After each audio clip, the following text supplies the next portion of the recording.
अहंकार में कुछ भी हो सकता है। उनको मंत्री बनाए, उनको मुख्यमंत्री बना दें। ये जनता को थप्पड़ मारना होगा कि जिस जनता ने जिस व्यक्ति को रिजेक्ट कर दिया, पहले से एक उप मुख्यमंत्री बनाकर बैठे हुए हैं और यहाँ भी बनाएंगे, तो ये उनका अहंकार जो दिखाएगा कि जनता को तुम्हारे वोटों को हम परवाह नहीं करते, तुम हरा भी दोगे तो हम मंत्री बना देंगे, तो जनता आने वाले चुनाव में ऐसा कर देगी कि तुम खुद विधायक सांसद बनने लायक नहीं रहोगे, ऐसे लोगों को बाहर कर देगी। आप लोकतंत्र में जनता के ताकत को चुनौती देंगे? ये लोकतंत्र में जनता की ताकत को चुनौती देना हुआ ना कि अगर आप हरा भी देंगे तब भी हम बार बार मंत्री बनाएंगे, एमएलसी बनाएंगे, तो फिर लोकतंत्र में जनता आपको वोट ही क्यों दे? ये जनता सोचेगी। अहंकार को तोड़ने का जो काम घोषणा में किया है, इसका अभी ये तो शुरुआत है, इसकी गूंज दिल्ली तक जाएगी।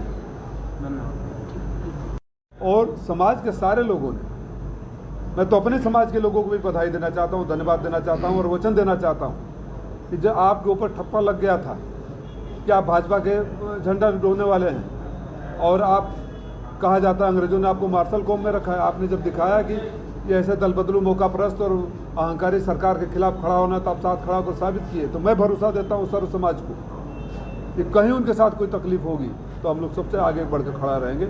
और कल मैंने किया, ये जब आ रहा था तो अल्पसंख्यकों को जब लगा कि हमारा नेता इधर ही से गुजर रहा है, उनको पुलिस यहाँ घेर रही है, मैं परवाह नहीं किया कि मेरे साथ क्या करेंगे, उतर के खड़ा हो गया उनके साथ। बात धर्म की हो रही है, ऐसे में राधा स्वामी सत्संगियों के ऊपर लाठीचार्ज जिस तरीके से हुआ, इंक्रोचमेंट को लेकर अखिलेश यादव का टिप्पणी भी इसकी आ चुका है, इसको क्या, इसके लेकर सपा का क्या अगला कदम होगा?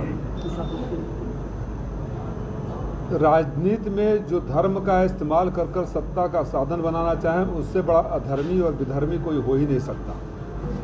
तो धर्म की बात करके सत्ता के शिखर पर बैठने वालों का असली चेहरा लगातार आ रहा है।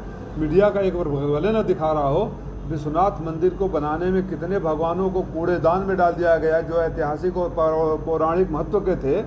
तो इनको सिर्फ अपने अहंकार में ग्लैमर दिखाने का, बड़े बड़े बिल्डिंगों दिखाने का और उसी पर फोकस करने का, उनको याद रखना चाहिए कि जो इमारत खड़ी है उसके नीचे पता न कितने गरीब मजलूमों दबल को कुचल कर दफनाया गया है। उनकी आह एक ऐसी लगेगी कि बड़ी से बड़ी इमारत गिर जाएगी। जो एक सांसद भाजपा बयान देने पर लोहिया जी कहा करते थे कि सड़कें सुनी हो जाती है तो सदन आवारा हो जाते हैं। दुर्भाग्य ये है, पीड़ा की बात ये है कि आजकल सदन में ही आवारा घुस गए हैं।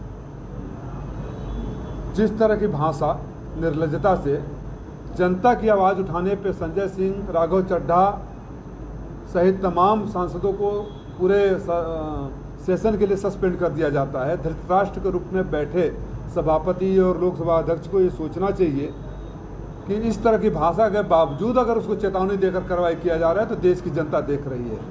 देश की जनता देख रही है जिस तरह की भाषा।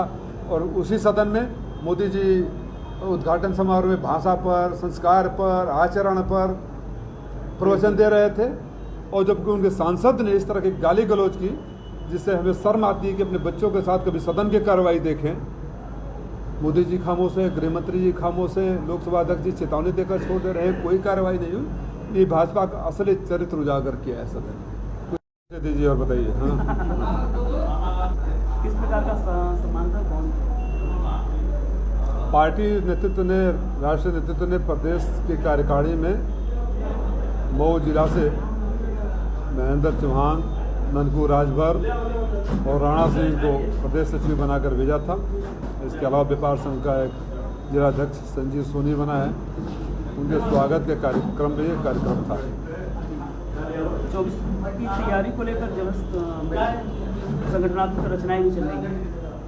स्वाभाविक है, जब रण से पहले सेनापति अपने कमांडरों को नियुक्ति करता है, रणनीति तय करता है, उसी का एक हिस्सा है। और जिस तरह से घोषित उपचुनाव में हम लोगों ने शुरुआत की है, इससे बड़ी जीत लोकसभा चुनाव में पाएंगे। घोषित की बात कर रहे, कल आपका एक फोटो आपने ट्विटर पर शेयर किया था जिसमें स्थानीय लोगों का और वहाँ के थानेदारों को लेकर आप कुछ कहना चाहेंगे, क्या मामला है?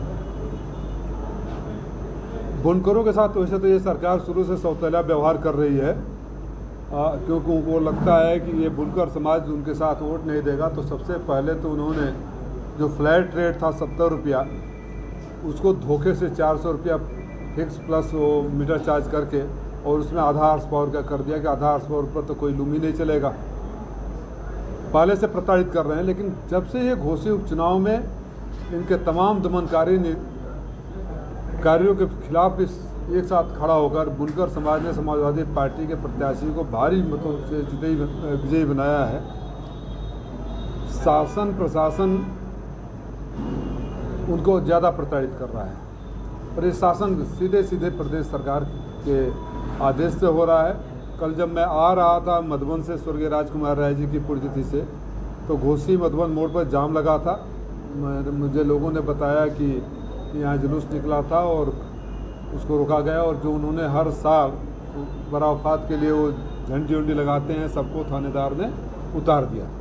अब बताइए, सामाजिक सौहार्द बनाने का काम का बात करने वाले, जो चीज़ बरसों से होता रहा है, जिस पर कभी विवाद ही नहीं रहा, उससे भी छेड़छाड़ करोगे तो लोगों को मन में आक्रोश आएगा। फिर मुझे बताया गया कि थानेदार आरएफ के साथ, मतलब कोतवाल साहब आरएफ के साथ गलियों में घुसते हैं, दुकानदारों को परेशान करते हैं, सामान उठाते हैं। जो भी बात हो, जिम्मेदार प्रतिनिधि के नाते मैं छोड़ कर आगे नहीं बढ़ सकता। मैं उतर कर गया, बैठा ही था, तब तक लोगों ने बताया देखिए देखिए, फिर आगे मैं देखता हूँ कि सैकड़ों आरएफ के साथ, पूरे दल बल के साथ कोतवाल साहब घूम रहे हैं। मैंने उनसे पूछा कि ऐसे ऐसे शिकायतें आ रही है, तो उनकी जो भाषा थी, मुझसे तो इस भाषा में कोई बात नहीं करता है, बहरहाल उनको ऊपर से संरक्षण है। और मुझे ये भी जानकारी है कि उनकी उम्र 58 साल से पार कर गई है। वो शायद पुलिस मैनुअल के हिसाब से या पुलिस विभाग के हिसाब से उनको कोतवाल रहना भी नहीं चाहिए, शायद इस विशेष कार्य के लिए रखा गया हो। मैंने उनको समझाया कि आप सुरक्षा के हिसाब से आप परेड करिए, मार्च करिए, लेकिन सुरक्षा के आड़ में हमारे लोगों को प्रताड़ित होने का काम नहीं होना चाहिए। और बुनकरों के मन में दहशत पैदा करने का काम करेंगे तो समाजवादी साथी उनके साथ खड़े होंगे। बुनकरों को कभी अकेला नहीं छोड़ेंगे। ये सरकार ऐसी है कि खेत में किसानों की फसल को सांड से चरवा देती है और बुनकरों को बिजली बिल के मार से मरवा देती है। तो बुनकरों और किसानों, नौजवानों के विरोधी सरकार को आभास हो जाना चाहिए था। हमें तो लगा था कि उनको सद्बुद्धि आएगी इस चुनाव के बाद, लेकिन लग रहा है कि अहंकार सद्बुद्धि नहीं लाने दे रहा है। अहंकार में इस तरह की कार्रवाई कर रहे हैं। बहरहाल एसपी महोदय से मैंने बात किया, उन्होंने आश्वासन दिया है कुछ भी गलत नहीं होगा। उम्मीद करता हूं कि ये जो त्यौहार है बिना किसी छेड़छाड़ के, बिना भड़काने की कार्रवाई के हो जाएगा। आप कह रहे थे कि घोसी जीत के बाद लोकसभा चुनाव देखते पुलिसिया माहौल बनाया जा रहा है, लोगों में भय पैदा किया जा रहा है। बताइए, आप पत्रकार हैं, स्थानीय पत्रकार हैं, आपने कभी देखा था कि सड़कों से झंडी पन्नी को उतरवा दिया जाए, गलियों में किया जाए? अचानक चुनाव के बाद इस तरह का आरएफ ले आकर किस तरह का खौफ पैदा किया जा रहा है? क्या हो रहा है गैरकानूनी? कितने गैरकानूनी लोगों को उन्होंने पकड़ा है? अगर गैरकानूनी आपके पास अगर सूचना तो जाइए। समाजवादी पार्टी के लोग कभी भी सुरक्षा के साथ या खिलवाड़ नहीं होने देंगे और अपराधियों को संरक्षण नहीं देंगे, लेकिन उसके नाम पर जिस तरह का, और यहाँ तो तमाम जगह वो है, मैं यहाँ मोहम्मदाबाद भी है, यहाँ कोपागंज भी है। अगर सवाल सिर्फ घोसी के एक अधिकारी के खिलाफ आ रही है तो मुझे लगता है कि उसमें जरूर कुछ न कुछ सच्चाई है। उच्च अधिकारियों को इसकी विवेचना करनी चाहिए, जांच करनी चाहिए, क्योंकि घोसी में उपचुनाव था और वहाँ से भारी संख्या में वोट मिला है। हो सकता है कि उनको किसी के संरक्षण में या किसी के आदेश पे वो कोतवाल कार्रवाई कर रहे हों। इस समय लोकसभा